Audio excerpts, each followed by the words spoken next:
rolling.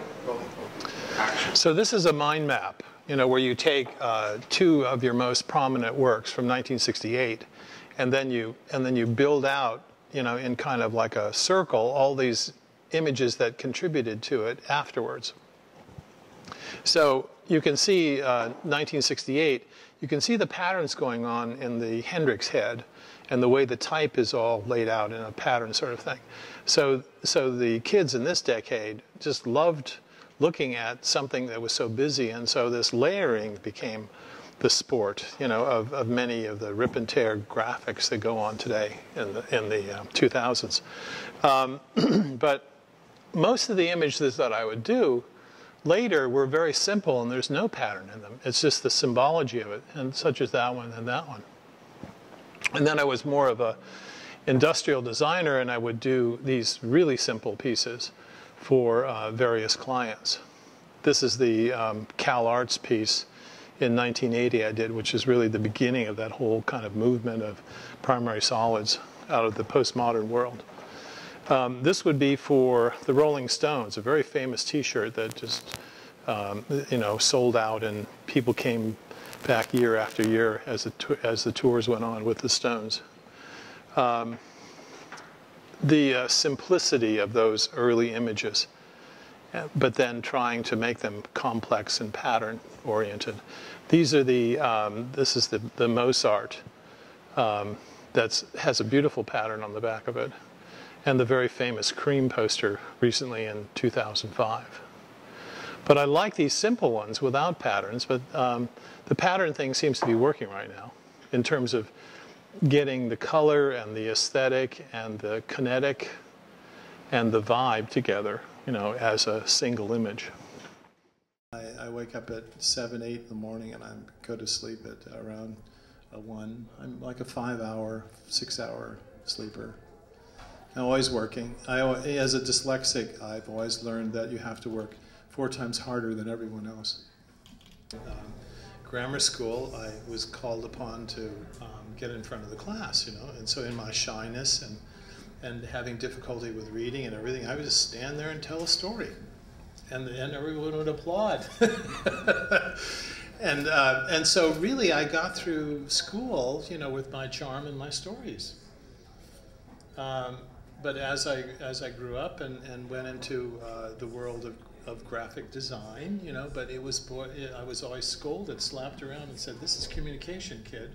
So Lou Danziger always, enforced that. He'd give me an F, just for the fact that I was being too illustrative and too narrative and too charming or whatever. So, and he was totally reductive about everything and really tough on everything I did. So then I had to realize that, well, maybe this is really about symbology.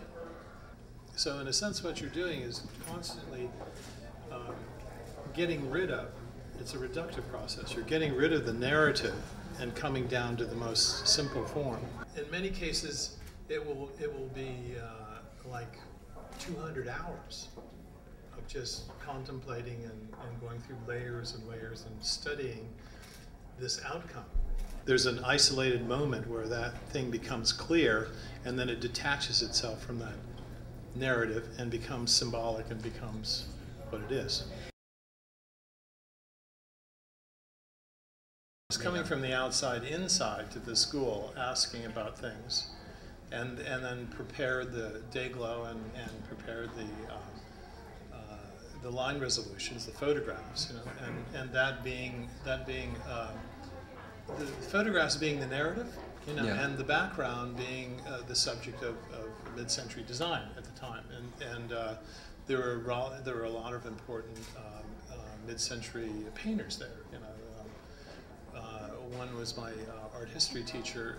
He then would divide everything into just simple pieces, like an S. Would be the line down the center, and then it'd be black and red, and the line being white. So those are shocking things for us to see, while abstract expressionism and the beats were all around us. Everything is collage and beat up and trashed and photography or whatever.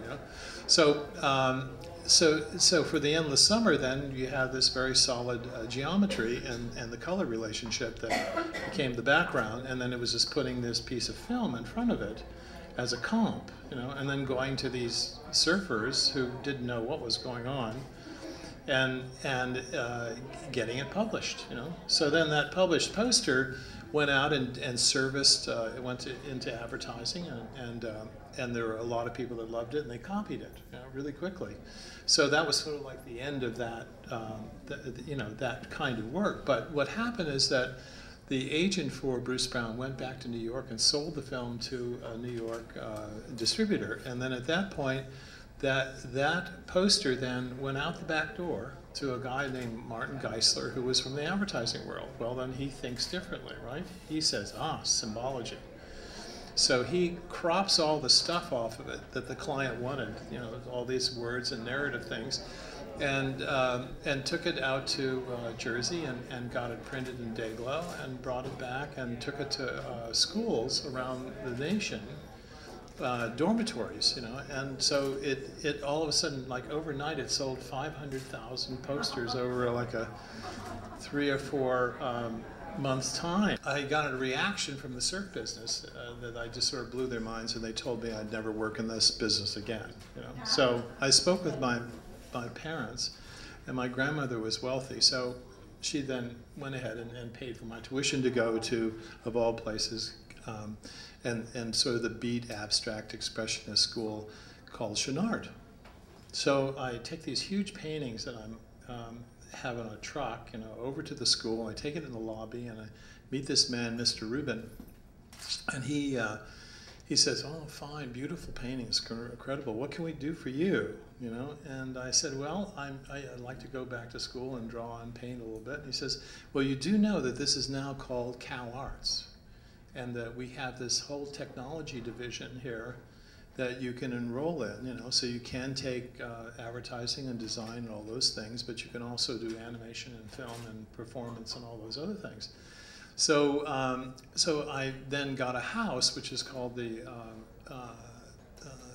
Coronado Studio, and then in the studio, then next to me was a fine artist, a conceptual artist, Barry LeVay. So on one side of the building, we had all these noble conceptualists coming by, almost like it was like Paris, and then we had underground theaters around there, which we'd go to and see Warhol and this and that. So what happened to me there is that I broke open into a whole nother world that had really nothing to do with Art Center, and I went through a year of there, and then I ended up on La Cienega Boulevard on top of the Ferris Gallery as a design job. And who was next to me in the next building was Ed Ruscha, who was working on the magazine. So he was a graphic designer then. Then his teacher, who was the one who got me the job in the building, then taught him about pop art. So then down below there is the Ferris Gallery and Irwin, and Warhol is walking around the alley in the back. I had all of a sudden fallen into the art scene. Well, here, the way the story goes is that I'm over there with Ed Ruscha, and I think Joe Good was there, and Pat Blackwell, and I'm saying, where do I get a job outside of just the one I'm doing here, on La Cienega? Where do I make money off my drawings, which I always, as it was a drop back situation, right. You could be a designer, but then drawing things, you could make money making pictures for people. So I find myself. I go back to the studio and I get the Endless Summer out and I put it in a portfolio, and I make a phone call to using Pat Blackwell's name. You met Pat. Here I am, John Van Hamersveld. Can I come and see you and show you my portfolio? So I get over there. I drive up, and there's this monument building, the stack of records, done by Walton and Beckett. And it's probably a couple, maybe 10, 12 years old, so it was in very good condition. And I go up the elevator to like the 6th floor, I get off and I go, and it's circular, so I go to this one, I'm guided over to this one room, and there's this guy named George Osaki who has a kind of like a Hawaiian pidgin English. He's from Hawaii, And so we're introducing each other to, you know, to the work, and I pull out the Endless Summer. Well, you know, the Endless Summer, this throws off this giant, you know, burst of color and light, and his eyes, you know, just lit up, you know. And as he leans over to his bookcase and he picks out an Endless Summer album cover, which I have not designed, but someone's just put it on the cover. So he said, you know, I have somebody I want you to meet, you know. So I'll call you in 3 weeks. So I go back to the studio, you know, and with the artist, and time is going by, you know, and I need a job, and I'm really worried and everything. All of a sudden, and in that day, there's no answering service, nothing. I'm sitting in this empty room during the day. The smog, the air, you know, it was just terrible, you know. So the phone rings, and George says, hey, man, come on, come up to the store, you know, or come up to the building. And so I come up to the building, and this time I go up to the 8th floor, so to the executive floor. And the door opens, and I'm asked to go over into this office, and I meet this guy in a blue suit, you know, who is Brown Meggs, who signed the Beatles to the label in 1963.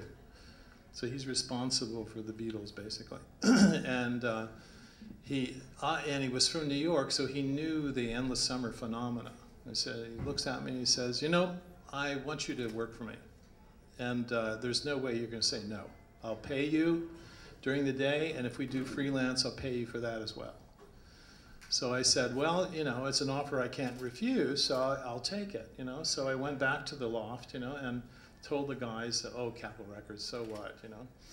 And what are you doing? and so it was like living two lives, you know. And as the scene became more the underground, more beat, you know, I became more slick, you know, during the day. So I had to wear these suits that look like the Rolling Stones with the scarves and all that, and go to these French restaurants around town and the Sunset Plaza. You know, it was just an amazing thing. And so that's my story about doing an album cover.